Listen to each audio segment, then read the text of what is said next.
नमस्कार, स्वागत है आपका हमारी खास पेशकश में और मैं हूं आपके साथ मनोज मानस।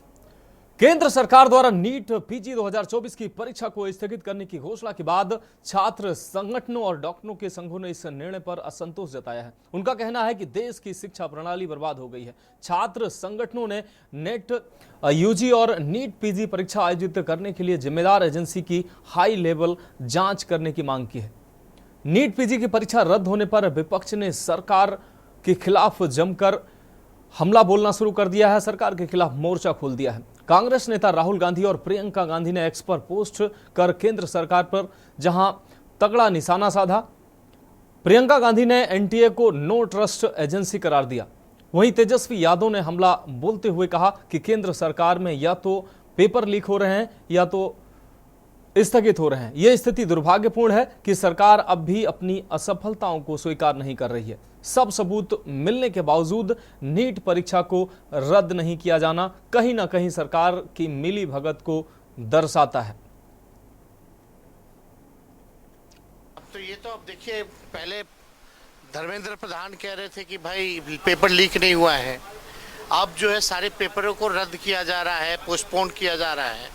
तो कहीं ना कहीं से ये पूरा गंभीर मामला है और इस पे हमने पहले भी कहा, जहाँ भी बीजेपी शासित राज्य रही हैं, चाहे राज्य सरकार में हो तो वहाँ पेपर लीक होता है, केंद्र सरकार में हो तो केंद्र सरकार में पेपर लीक हो रहे हैं। ये गंभीर मसला है, युवाओं के भविष्य के साथ खिलवाड़ हो रही है और ये धंधा काफ़ी दिनों से चालू है। आपने भी देखा, हम लोगों के सरकार में जाने के बाद बिहार में शिक्षकों की जो बहाली वाली जो तीसरा चरण में निकलना था, वहाँ भी पेपर लीक हो गया, उसके बाद रद्द करना पड़ा। तो ये गंभीर मसला है, इस पे जो दोषी हैं उस पर सख्त से सख्त कार्रवाई होनी चाहिए। और बीजेपी की सरकार तो जब से बनी है तब से रेल हादसे हो रहे हैं, बिहार में पुल गिर रहे हैं, अपराध चरम सीमा पर है, पेपर लीक हो रहे हैं। हर तरीके से जो है पूरी तरीके से डबल इंजन सरकार फेल हो चुकी है। तो आपको बता दें कि जिस तरीके से अब नीट पीजी की परीक्षा रद्द हुई है, पूरे देश में इसको लेकर बवाल शुरू हो गया। लगभग सभी छात्र संगठन इसके खिलाफ अब मुखर होकर बोलते नजर आ रहे हैं। एनएसयूआई की बात करें, चाहे एबीवीपी की बात करें, उनके जो इस यूनियन के इनके जो नेता हैं वो भी मुखर तौर पर इस पर बात कर रहे हैं और राजनीतिक प्रतिक्रियाओं का भी दौर अब लगातार जारी है। सभी राजनीतिक दल सरकार पर निशाना साध रहे हैं। अब हम बात करेंगे माया इन ट्रैक भतीजा कमबैक। लोकसभा चुनाव के परिणाम के बाद आकाश आनंद एक बार फिर से चर्चाओं का विषय बनकर उभरे हैं। बसपा सुप्रीमो मायावती ने चुनाव परिणाम आने के बाद अपने भतीजे आकाश से आपको बता दें, लोकसभा चुनाव के दौरान वो नाखुश दिखी थी, लेकिन राजनीतिक गलियारों में आकाश आनंद का नाम एक बार फिर से चर्चा का विषय बन गया है। मायावती के भतीजे आकाश आनंद एक बार फिर से बसपा के नेशनल कोऑर्डिनेटर बना दिए गए हैं।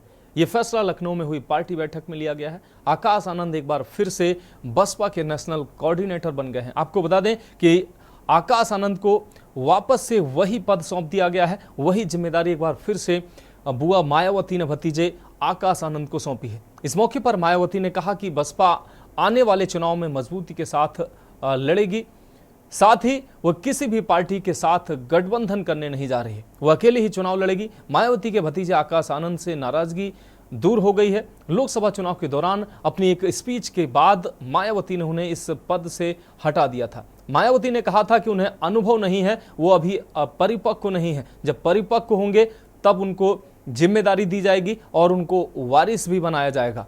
अभी उन्हें अनुभव हासिल करना होगा, ये बात उन्होंने कही थी। बसपा सुप्रीमो मायावती ने अपने भतीजे आकाश आनंद को उत्तराखंड व पंजाब विधानसभा के लिए पार्टी का स्टार प्रचारक बनाया था। इस फैसले ने इस बात का इशारा कर दिया है कि आकाश आनंद की अब सक्रिय राजनीति में एक बार फिर से वापसी होने जा रही है। आपको बता दें कि लोकसभा चुनाव में एक स्पीच के बाद मायावती उनसे नाराज हुई थी, आकाश आनंद से, और आकाश आनंद को जहां अपने उनके वारिस उनका वो आकाश आनंद बनाए गए थे, मायावती ने उनको अपना वारिस बनाया था। वारिस पद से भी हटा दिया गया था उनको, और उनका जो नेशनल कोऑर्डिनेट का जो पद था वो भी छीन लिया गया था। लेकिन एक बार फिर से अब आकाश आनंद की ताजपोशी हो रही है।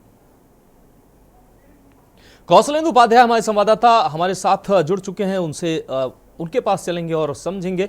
कौशलेंद्र, मायावती ने लोकसभा चुनाव के बीच बड़ा कदम उठाया था और अपने भतीजे यानी कि आकाश आनंद को नेशनल कोऑर्डिनेटर के पद से हटाया था और अपने जो वारिस उनको घोषित किया गया था उस पद से भी उनको हटा दिया गया था। अब एक बार फिर से भतीजे पर मायावती विश्वास करती नजर आ रही हैं और अहम जिम्मेदारी भी मायावती ने दी है। कैसे देखते हैं आप?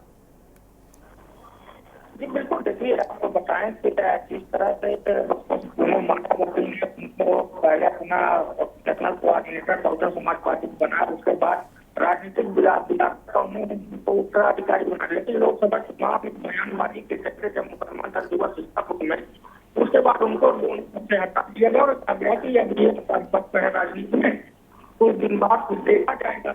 अब आज जो बड़ी बैठक हुई करके सभी स्टेटों के जो पदाधिकारी थे उनकी भी धमाकेदार एंट्री होती है। बसपा सुप्रीमो मायावती के साथ वो अंदर आते हैं बैठक खाते में और बैठ छूटते हैं, आशीर्वाद लेते हैं।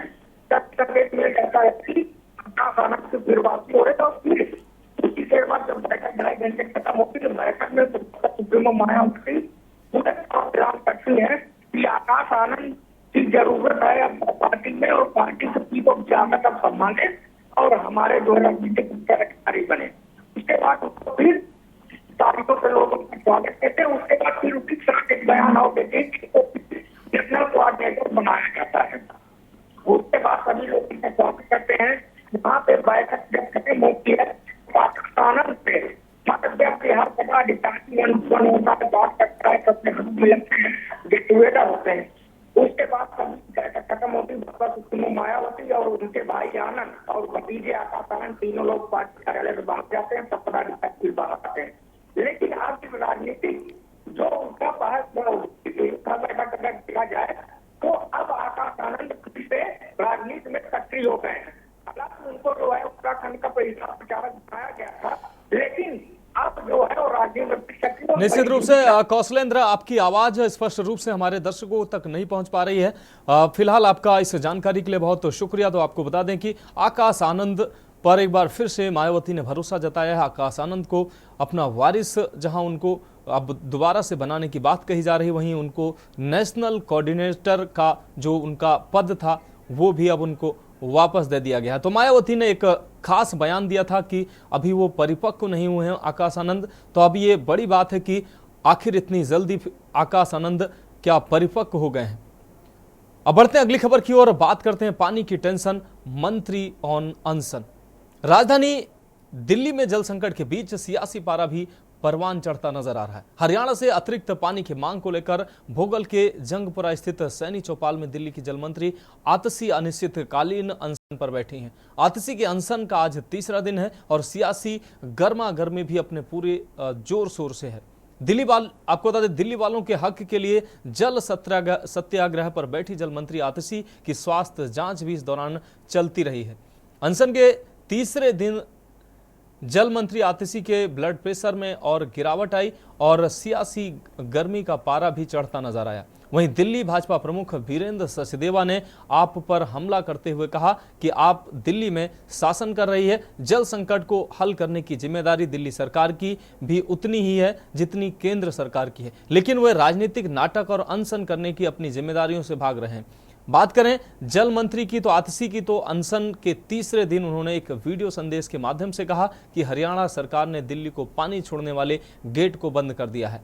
आगे उन्होंने कहा कि दिल्ली के हक के पानी पर हरियाणा सरकार ने ताला लगाया है। जब तक दिल्ली की जनता को उनके हक का पानी नहीं मिल जाता तब तक ये पानी सत्याग्रह जारी रहेगा। अब सारे विकल्प खत्म हो चुके हैं, इसलिए अनशन पर बैठी हूं। अब देखना होगा कि इस अनशन का परिणाम क्या होता है। क्या ये राजनीतिक खेल का हिस्सा है या आमजन की समस्या का समाधान का रास्ता है।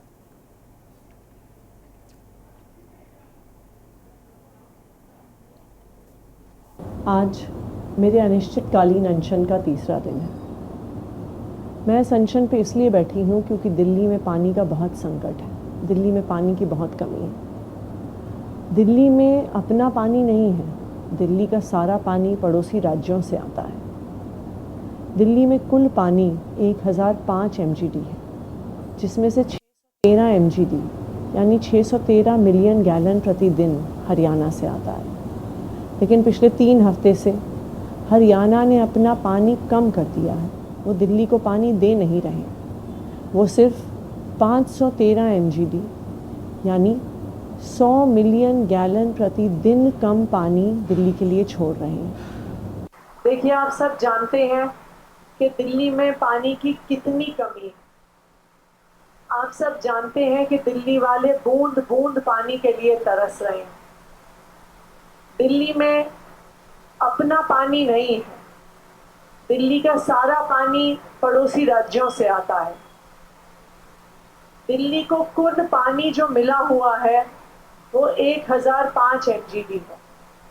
इसमें से 613 एमजीडी 613 मिलियन गैलन हर दिन हरियाणा से आता है, यमुना नदी में आता है। लेकिन पिछले 3 हफ्ते से हरियाणा ने दिल्ली वालों का पानी रोक दिया है। हरियाणा सरकार दिल्ली वालों को पानी नहीं दे रही। दिल्ली में आम आदमी पार्टी की सरकार है। दिल्ली में पानी का संकट है तो उस संकट को दूर करने की जिम्मेदारी दिल्ली सरकार की है, लेकिन अपनी जिम्मेदारी से भागते हुए ये लोग अनशन और राजनीतिक ड्रामा कर रहे हैं। मैं एक बात पूछना चाहता हूँ, हरियाणा के मुख्यमंत्री, हरियाणा के जल मंत्री, हरियाणा के अधिकारी कई बार ये साक्ष्य दे चुके हैं। दिल्ली और हरियाणा के अधिकारी साथ बैठ गए, उन्होंने कागज़ देख लिए, चेक कर लिया, पानी हरियाणा से पूरा आ रहा है। ये बात दिल्ली के अधिकारी स्वीकार करते हैं। खुद आरटीसी ने एक बार स्वीकार किया, लेकिन बार बार हरियाणा का नाम लेना, हिमाचल और पंजाब से पानी मांगने की बात नहीं करते, क्योंकि वहाँ उनकी राजनीतिक इच्छा शक्ति तो सिर्फ हरियाणा में टिकी है। तो जानबूझकर एक राजनीतिक ड्रामा क्रिएट करना। दिल्ली में मैं फिर कह रहा हूँ, पानी की चोरी, पानी की कालाबाजारी और टैंकर माफिया को अगर ये कंट्रोल कर लेते तो दिल्ली में पानी का संकट खत्म हो सकता है। दिल्ली में आम आदमी पार्टी की सरकार होने के बाद इनका कर्तव्य ये था कि जहाँ जहाँ पानी की कमी है वहाँ पानी को पहुँचाने का काम करना। अगर टैंकर पर लोग टूट रहे हैं तो वो व्यवस्था खड़ी करना कि लोगों को पानी पूरा मिले। आज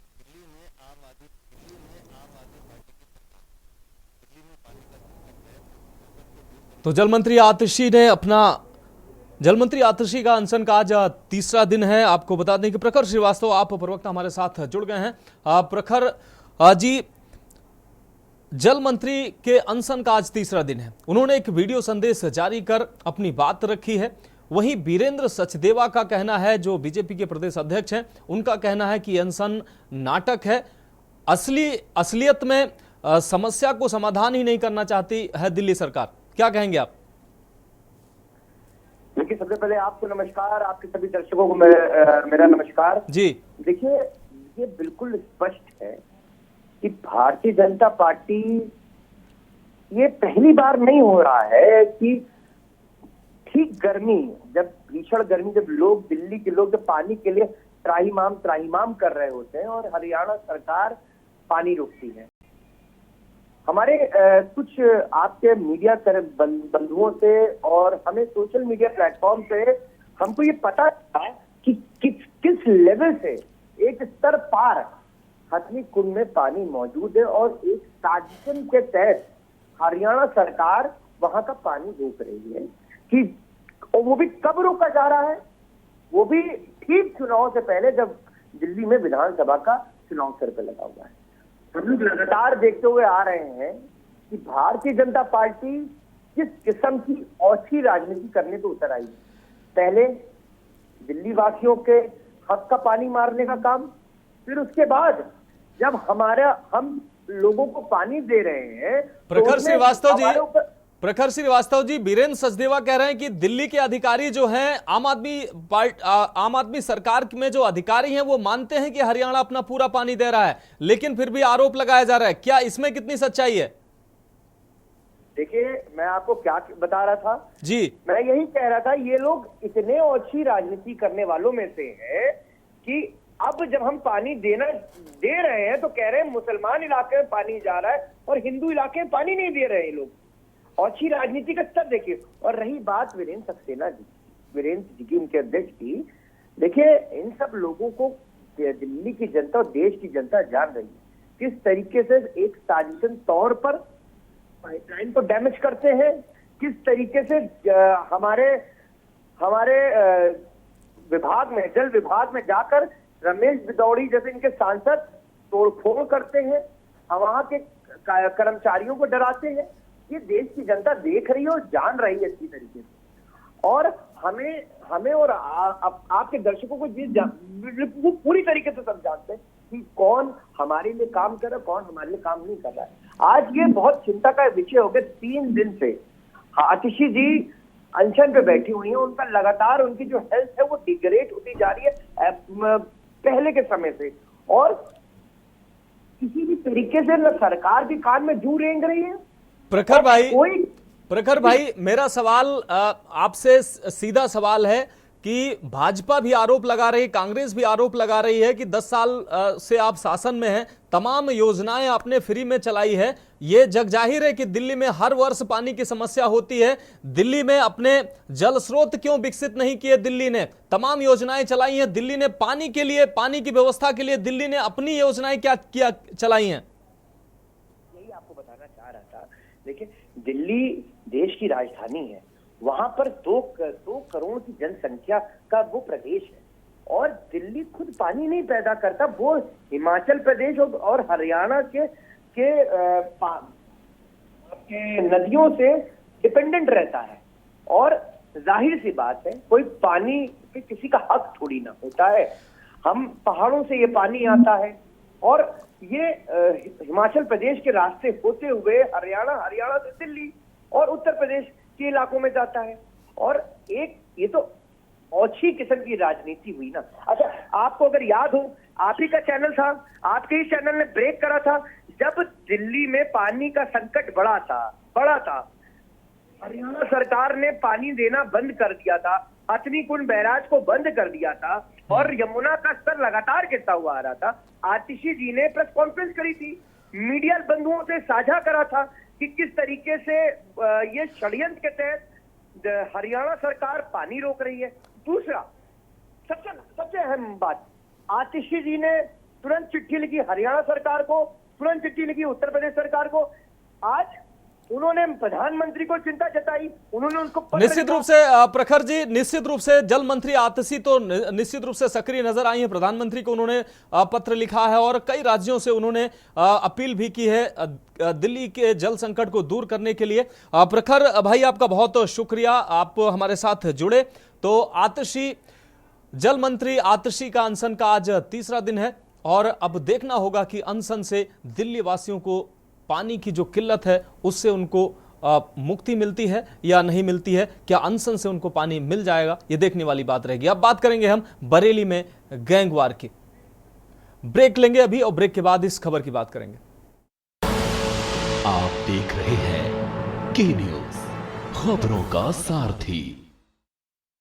गोल्डी हिंग का तड़का लगे तो सभी दबा के खाते हैं। गोल्डी हिंग, कण कण में जान।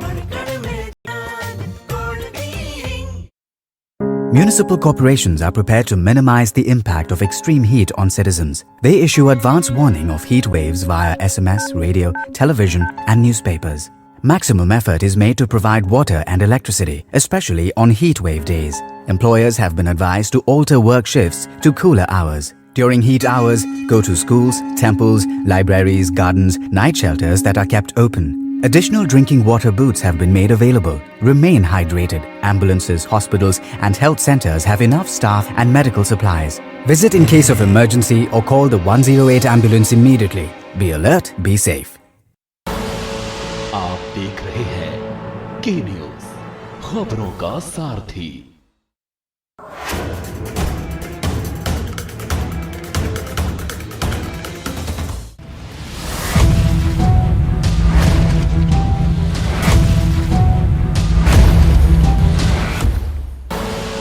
आप देख रहे हैं के न्यूज, खबरों का सारथी। तो ब्रेक के बाद एक बार फिर से हमारी खास पेशकश में आपका स्वागत है। हम बात कर रहे हैं बरेली में गैंगवार, पहाड़ से जुड़े तार। बरेली में पीलीभीत बाईपास के किनारे प्लॉट पर कब्जे को लेकर शनिवार सुबह पुलिस के सामने खुलेआम फायरिंग और तोड़फोड़ और आगजनी की घटनाएं हुई। दबंगों के 2 गुटों में हुए संघर्ष में 100 राउंड गोलियां भी चली, जिससे पूरे शहर में दहशत फैल गई थी। बाईपास पर 1 घंटे तक दबंगों का कहर जारी रहा। इस गोलीकांड की गूंज लखनऊ तक सुनाई दी। मुख्यमंत्री कार्यालय व डीजीपी ने घटना की रिपोर्ट तलब की है। उधर इधर देर रात तक पुलिस ने 12 आरोपियों को गिरफ्तार कर लिया। गोलियां बरसाने वाला ललित सक्सेना मुठभेड़ में पकड़ा गया, उसके पैर में गोली लगी है। मामले में 12 नामजद और 150 अज्ञात हमलावरों के खिलाफ रिपोर्ट दर्ज की गई। पुलिस अन्य आरोपियों की तलाश कर रही है, गिरफ्तारी के लिए दबिश भी दे रही है। वहीं अब गैंगवार के मामले में नया मोड़ सामने आया है। उत्तराखंड सरकार में कैबिनेट मंत्री रेखा आर्य के पति पप्पू गिरधारी पर बिल्डर राजीव राणा ने आरोप लगाया है। एक वीडियो के माध्यम से उन्होंने कैबिनेट मंत्री के पति पर आरोप लगाया है, जिसमें उन्होंने उनका साफ तौर से नाम लिया है। तो बरेली से लेकर इस घटना ने लखनऊ तक हंगामा मचाया था। लगाता है कभी उसमें आज रात्रि में इज्जतनगर पुलिस के द्वारा सुबह हुई फायरिंग की घटना के संबंध में मुलजिमानों की तलाश की जा रही थी। कलापुर नहर में पुलिस मुठभेड़ में एक अभियुक्त गिरफ्तार किया गया, जिसके पैर में गोली लगी है। अभियुक्त को उपचार हेतु जिला अस्पताल रवाना कर दिया गया है। फील्ड यूनिट बुलाकर आवश्यक वैधानिक कार्रवाई की जा रही है। और अब हम बात करेंगे रजिस्ट्रेशन से दूरी, कार्रवाई हुई जरूरी। उत्तराखंड में चारधाम यात्रा जोर शोर से जारी है। चारधाम यात्रा के लिए बड़ी संख्या में श्रद्धालु इस वक्त उत्तराखंड का रुख कर रहे हैं। हालांकि अभी भी ऐसा देखने को मिल रहा है कि कई यात्री बिना रजिस्ट्रेशन के ही यात्रा में पहुंच रहे हैं। आईजी गढ़वाल KS नाग्याल के अनुसार इस यात्रा में आना पूरी तरह से बिना रजिस्ट्रेशन के इस तरह से यात्रा में आना गैर कानूनी उन्होंने बताया। रजिस्ट्रेशन की प्रक्रिया ऑनलाइन व ऑफलाइन दोनों माध्यमों से उपलब्ध है। वहीं इसके बाद भी यदि कोई भी यात्री बिना रजिस्ट्रेशन के यात्रा में पहुंचता है तो उस पर पुलिस विभाग अपने स्तर पर कार्रवाई कर रही है, ये बात उन्होंने कही। तो चारधाम यात्रा जोर शोर से जहां चल रही है, वहीं कई यात्री ऐसे भी देखे जा रहे हैं जो बिना रजिस्ट्रेशन के यात्रा में पहुंच रहे हैं, जिस पे कार्रवाई की बात KS नाग्याल ने कही है। लगातार मुकदमा कायम हो रहा है इसमें, पंजीकरण में फर्जी पंजीकरण जो भी हुआ है, क्योंकि ये चीज़ें गलत है। ये आप रजिस्ट्रेशन करके यहाँ स्थानीय स्तर में आइए, रजिस्ट्रेशन करिए, जाइए 2-4 दिन रुक के, लेकिन अब तो रजिस्ट्रेशन तुरंत मिल जा रहा है। जितनी भी उनकी कैपेसिटी है उससे कम ही आ रहा है, तो कोई दिक्कत ही नहीं है ऑनलाइन में भी। और साथ ही स्थानीय स्तर में भी बड़ी संख्या में रजिस्ट्रेशन की संख्या ये उपलब्ध है। तो लिहाजा कोई भी यात्री आता है, अगर फेक ढंग से वो रजिस्ट्रेशन करता है तो अभी भी चेकिंग के दौरान यदि पकड़ा जाता है तो उसके खिलाफ कार्रवाई की जाएगी कि इस तरह के जो गलत और अवैधानिक इलीगल जो कार्य हैं उसको क्षमा नहीं किया जाएगा। और अब हम बात करेंगे रेत में शमशान, प्रशासन अनजान। खबर रायबरेली से है, जहां जिला प्रशासन सरकार की योजनाओं पर पलीता लगाता नजर आ रहा है। जनपद में गंगा स्वच्छता अभियान को जिला प्रशासन नजरअंदाज करता आ रहा है। आप ये तस्वीरें हम आपको दिखाएंगे, किस तरीके से ये तस्वीरें आप देख सकते हैं, किस तरीके से गंगा घाट के किनारे रेत में शव दफनाए जा रहे हैं, लेकिन इसको रोकने वाला कोई नजर नहीं आ रहा है। सैकड़ों की संख्या में रेत में शव दफन किए गए हैं, लेकिन जिला प्रशासन जानबूझकर इस घटना से अनजान बना हुआ है।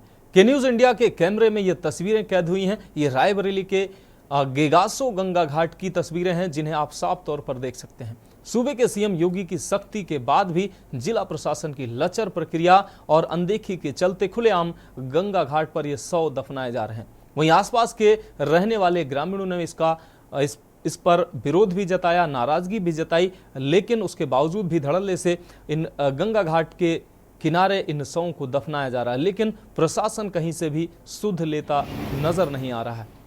तस्वीरें साफ तौर से आप देख पा रहे हैं, रायबरेली के गेगासो गंगा घाट की ये तस्वीरें हैं, जहां गंगा स्वच्छता अभियान को प्रशासन पलीता लगाता नजर आ रहा है। साफ तौर पर यहां पर गंगा घाट के किनारों पर शव को दफनाया जा रहा है।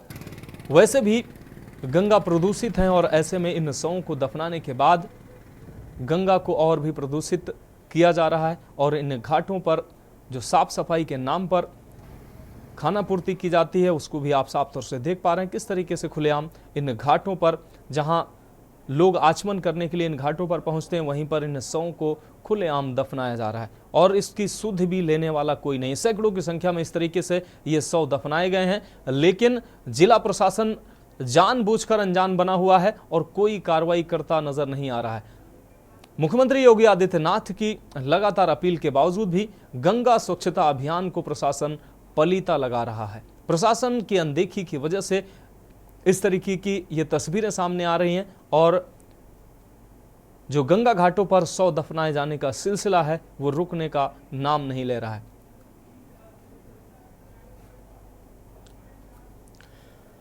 तो हमारी खास पेशकश में फिलहाल अभी के लिए इतना ही। मुझे दीजिए इजाजत और आप देखते रहिए के न्यूज इंडिया। आप देख रहे हैं के न्यूज, खबरों का सारथी।